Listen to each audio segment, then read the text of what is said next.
Greetings, ladies and gentlemen, boys and girls. This is the news beat presented to you by the Dislike and Survivor. Follow the beat from the studio to the street. Info with the flow keeps you sharp and in the know. Sit back, relax, enjoy the news. Follow. Africa's youth are leading the way in technological advancements.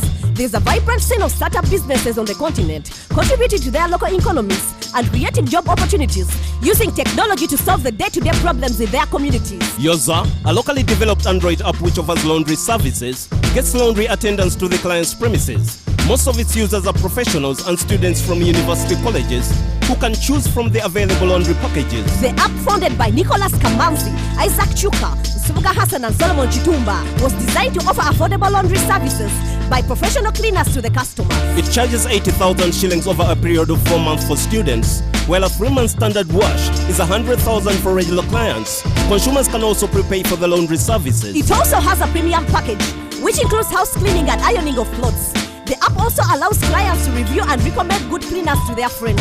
Yoza makes its income through calls made between the consumer and the laundry attendants. It also gets a commission of the fee that the professional cleaners get from their clients. After winning $500 at the MTN App Challenge in June 2015, Yoza recruited over 100 workers ready to clean and wash. Although the app is based in Kampala, they intend to get to the other parts of the country and help consumers find someone in their local area to do their laundry. Sierra Leone was declared Ebola-free by the World Health Organization after the virus had left almost 4,000 people dead and the country's healthcare system in devastation. The virus also crippled the local economy and put the education system on pause as business, trade and schools were all forced to close. Thousands of Sierra Leoneans took to the streets to pay tribute to the Ebola victims and the deceased. A candlelight vigil was also held by women's groups from all over the country to pay tribute to the health workers who died in the line of duty.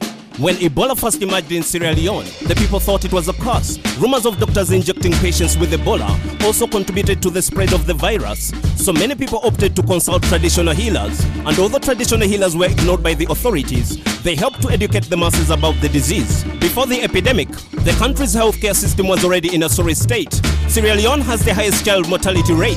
There are only 2 professional health workers for every 10,000 people, and 18 kilometers is the average distance to the nearest hospital. The Ebola crisis has increased maternal death because mothers are scared of going to hospital to give birth. There are still billboards with precautionary messages against the virus, and at checkpoints, guards still carry thermometers and hand sanitizers. As Sierra Leone, together with the World Health Organization, prepares for the rehabilitation process, the country has now entered a 90-day period of surveillance to detect any possible new Ebola cases.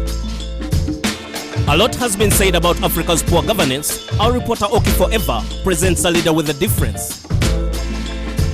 In sub-Saharan Africa, you pay police to ignore a crime. Just last year, 75 million paid a bribe, including a Zimbabwean who raped a girl of only 9 and paid off the police to avoid prison time. In Kenya, police pull you over with a threat to jail. Most people pay them to avoid paying bail. When Ebola hit Sierra Leone and Liberia, citizens had to bribe just to live another day. Transparency International used the survey to estimate the rate of corruption in African nation states. 69% paid a bribe in Liberia, in Kenya 37% and 43% in Nigeria. The highest was South Africa with 83%. Although corruption is on the rise, there is a new hope that Tanzania will change the tide. John Pombe Magufuli was just elected president, but has already made changes to benefit every resident.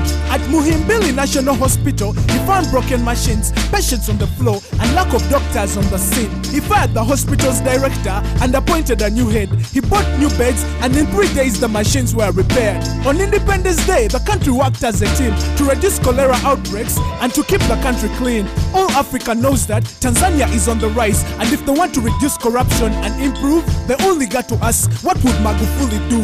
I'm Oki Forever, reporting for Newsbeat. Thank you, Oki Forever, for that report. In the dark ages, scientists were burnt at the stake for statements that we now consider common sense. The world has come a long way. People no longer die from simple disease like common cold. No need to wait for delivery of letters. Now with a simple click, we can reach 1 person or 1 million. We can hear outcries of civilians or the latest fashion scandals. We live in the era of knowledge and technology. And with social media, we have been able to demand our democracy. However, Nigeria is now proposing a restrictive policy that will defile people's sense of integrity and social liberty. The new bill seeks to censor social and electronic media. A single text between friends deemed by the government as false or malicious can end up in $20,000 fine or 2 years imprisonment. It goes against the Constitution of Nigeria, which encourages freedom and free press. But now, it can legally lead to one's arrest. The bill sponsored by Senator Bala Ibn Allah has already passed its second reading in Nigeria's Senate. Tanzania and Uganda are also developing restrictive legislative clones that aim to restrict even secretarial views or online discourse deemed to merely insult public officials. Citizens have the right to analyze and criticize leaders and civil servants elected by the people. Freedom of speech is one of the pillars of democracy. Restricting it is a violation and might be taken as pure hypocrisy. From the Newsbeat family, we wish you a Merry Christmas and a prosperous New Year. That was the news of the beat. Next week will be another hit, Still Ladies Like and Survivor. Reporting live and direct with love and respect. Follow the beat, follow the beat, follow the beat, follow the beat. Follow the beat. Follow the beat, follow the beat, follow the beat, follow the beat. Follow the beat.